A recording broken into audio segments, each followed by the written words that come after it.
You know, I've never been the kind of person who believes in ghost stories. I always thought they were made up, just tales to scare kids or sell books. But after what happened to me 5 years ago, I know better. It started when I took a short photography job in Maine. I was documenting abandoned houses for a small magazine, old architecture, forgotten stories, that sort of thing. I loved it. Every broken wall and cracked window had a story to tell. But there was one house I wasn't supposed to visit. The one on Hollow Creek Road. Every local I met said the same thing. Don't go there, honey.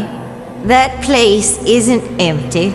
Of course, I didn't listen. I was stubborn and curious. The kind of curiosity that ruins you. The road leading there was long and silent. Fog clung to the trees like spider webs. No birds, no cars. Just that suffocating stillness that makes you feel watched. When I saw the house for the first time, my heart dropped. It wasn't just old. It looked wrong. Tilted porch, shattered windows, and an open door swaying slowly in the breeze, like it was waiting for me. I remember whispering to myself, "Okay, let's make this quick." Inside, the air was thick, cold, and heavy. The floor creaked under my boots. Everything was covered in dust, except for one thing, a child's toy sitting in the middle of the hallway. A small wooden horse, perfectly clean. That's when I should have left. But I didn't. I started taking photos. Every time my camera flashed, the whole room would light up for a single heartbeat. And in that split second of light, I thought I saw a shadow move at the top of the stairs. I froze. "Hello," I called out. Nothing. Then I noticed the footprints. Tiny, bare footprints in the dust, leading toward the basement door. I told myself, it's just animals. Maybe raccoons. Maybe kids messing around. But the prints were too perfect, too human. The basement door was half open.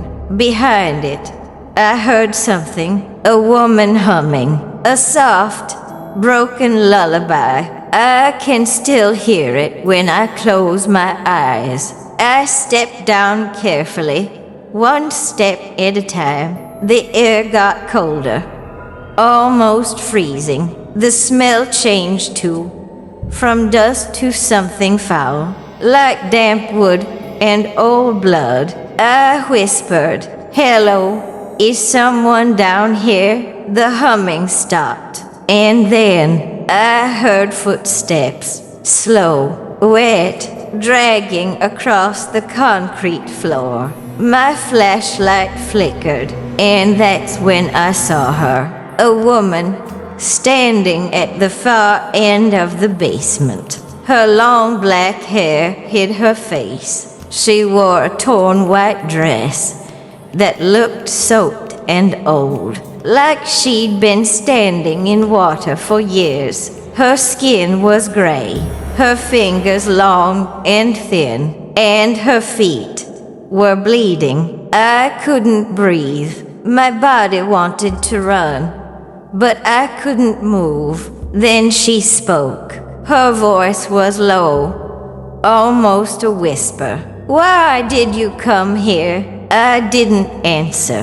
I just backed away slowly, and that's when she lifted her head. There were no eyes, just dark, empty holes, leaking black tears. she screamed. A sound so sharp it felt like glass shattering inside my skull. The lights went out. Something grabbed my leg.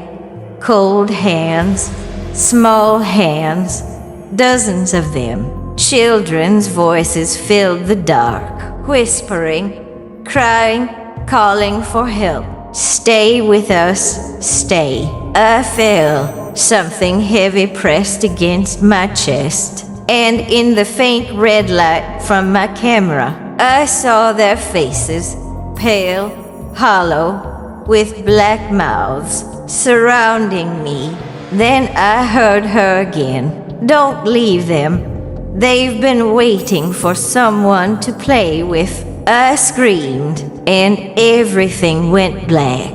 When I woke up, I was lying in my car. Morning light was pouring through the windshield. My clothes were torn, covered in dirt, and on the seat next to me was my camera. I told myself it was all a nightmare until I looked at the photos. Most of them were just empty rooms, but one photo showed me lying on the basement floor, and behind me, that woman was standing in the shadows, smiling. Another picture showed something worse, a small hand resting on my shoulder. I deleted everything. I quit my job. I moved to another state. But even now, when the night gets too quiet and the wind stops blowing, I can hear that same lullaby again, soft,